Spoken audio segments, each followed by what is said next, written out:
جناب وزیر اعظم صاحب، آپ کے منہ میں گھی شکر. دیکھو ایک یہ جو اکنامکس ہوتی ہے نا، یہ میرا مضمون نہیں ہے، لیکن میرے جیسے اکنامک الٹریٹ جاہل کو یہ پتا ہے.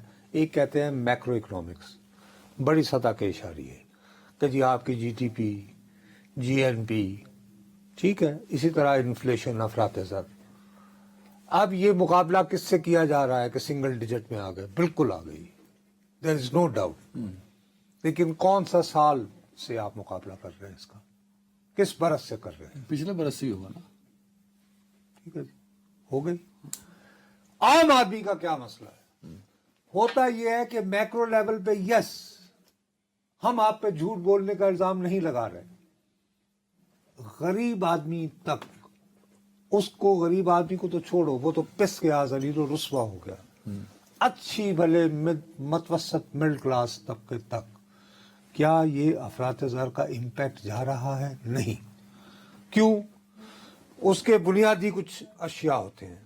اب کتنے دن پہلے کی بات ہے، یاد نہیں ہے، میں نے آپ کو کہا تھا، میں نے کہا ہم بہت جلدی چینی کی قیمتوں میں اضافے کے بارے میں روتے پائے جائیں گے. تیل گھی کا بھی کہا تھا ہم نے، دونوں چیزوں کا کہا تھا. میں نے کہا جی یہ ایکسپورٹ، یہ کہہ رہے ہیں کیا وزیر اعظم صاحب، آپ نے قوم سے یہ وعدہ نہیں کیا تھا کہ ایکسپورٹ کی اجازت دے رہے ہیں لیکن قیمتیں نہیں بڑھائی جائیں گی.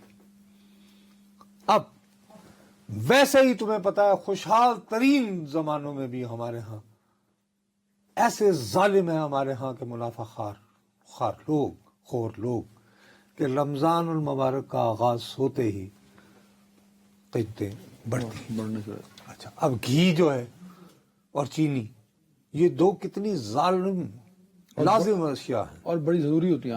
ان کے ان کے بغیر کچن نہیں چل سکتا. ارے بابا، رمضان میں سحری جو ہے ویسے بھی کچن نہیں چل ویسے سکتا، بھی کچن آپ کو پورا ڈیپینڈنٹ دن ہے. آپ نے کھانا ہی کچھ نہیں ہے، تو آپ کو بہرحال ایسا کھانا چاہیے سحری کے وقت کہ آپ ایک طرح تھوڑا سا ایک پورا دن گزار سکیں. ٹھیک ہے یا نہیں؟ یہ ابھی خالی یہاں نہیں ہے، میرے منہ میں خاک. بارش کتنے دنوں سے نہیں ہوئی ہے سر تو 4 مہینے ہو گئے سر جی. اور اس دفعہ میں گاؤں لوگوں نے دیکھیے جی، آئی ایم ایف کے ساتھ، آپ نے آئی ایم ایف کے ساتھ بحث کیے بغیر، مجھے حیرت ہے کہ ایک